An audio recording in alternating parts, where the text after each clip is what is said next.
안녕하십니까. 매일신문 뉴스 김민정입니다.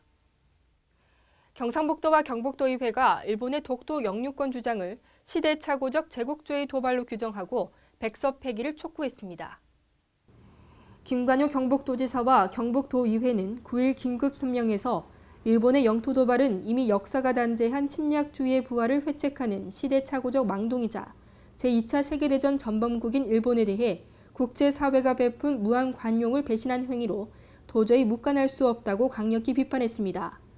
또 영토 도발은 인류 평화를 위협하는 반인류, 반평화 행위로 결코 용납될 수 없다고 밝혔습니다.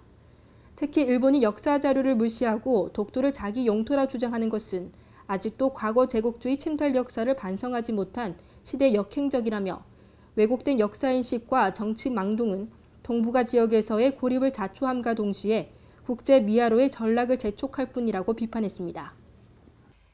청와대 관계자는 박근혜 대통령이 국가정보원의 자발적인 개혁을 주문한 것은 정치권의 요구를 답한 것이라고 말했습니다. 청와대 관계자는 9일 기자들과 만나 박근혜 대통령이 국정원의 자발적 개혁을 주문하고 나선 것에 대해 정치권에서 국정원 개혁에 대한 얘기와 주문들이 많이 나와 이에 박 대통령이 답을 한 게 아닌가 싶다고 말했습니다. 이 관계자는 국정원이든 검찰이든 각 기관의 개혁이나 정상화 방안에 대해 지난 대선 때 공약으로 제시했고 기관들은 거기에 맞춰 하는 게 맞는 것 같다며 이같이 밝혔습니다. 박 대통령은 8일 수석 비서관 회의를 주재하면서 국정원이 개혁에 박차를 가하고 또 개혁안도 스스로 마련하라고 지시했습니다. 때이른 더위로 폐사한 가축을 보험으로 보상해달라는 축산농가의 요구가 잇따르고 있습니다. NH농협손해보험은 지난달 29일부터 지난 8일까지 가축재해보험 폭염특약 피해보상 신청 건수가 25건, 폐사한 가축 수는 3만 2천 마리에 달한다고 밝혔습니다. 가축재해보험은 소와 돼지, 닭 등 16종의 가축에 대한 대형 재해와 사고에 따른 피해를 보상해주는 정책보험입니다.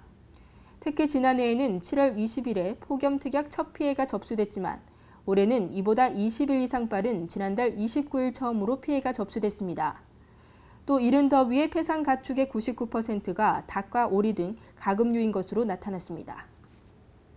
대구시가 시민 건강을 지키기 위해 무더위 쉼터를 운영하는 등 폭염 대책을 마련했습니다. 대구시는 폭염 피해를 줄이기 위해 노인들이 자주 이용하는 무더위 쉼터를 경로당과 복지회관, 도시철도 역사 등 700여 곳에 설치했습니다. 또 금융기관 등과 업무 협약을 체결하고 300여 곳에 무더위 쉼터를 설치해 오는 8월까지 2개월 동안 운영합니다. 이와 함께 건설 사업장과 비닐하우스 등에서 일하는 농민과 근로자의 건강 보호를 위해 오후 2시부터 5시 사이에는 무더위 휴식 시간제를 운영하도록 적극 유도하기로 했습니다. 육신사보존회가 육신사 임야 21만여 제곱미터를 대구시에 기부했습니다. 육신사보존회는 9일 대구시와 협약을 체결하고 역사문화적 가치를 후세에 영구적으로 보존하기 위해 육신사 주변 임야 21만 4천여 제곱미터를 대구시에 조건 없이 기부한다고 밝혔습니다. 기증한 임야는 사육신을 모시는 육신사 사당과 보물 554호인 달성 태고정, 중요 민소문화재 104호 달성 삼가헌, 시지정 유형문화재 32호 도곡재 등을 병풍처럼 에워싸고 있습니다. 대구시는 오는 9월쯤 대구시의회 의결을 거쳐 기증받은 임야를 시유재산으로 등록해 관리할 계획입니다. 오늘도 여전히 찌는 듯한 무더위가 이어지겠습니다. 남부지방은 올해 처음으로 폭염경보가 발효되면서 35도 안팎까지 오르며 무덥겠습니다. 특히 체감온도는 45도까지 오르니까요. 더위에 건강 잃지 않도록 각별히 조심하시기 바랍니다. 이상으로 7월 10일 매일신문 뉴스를 마치겠습니다.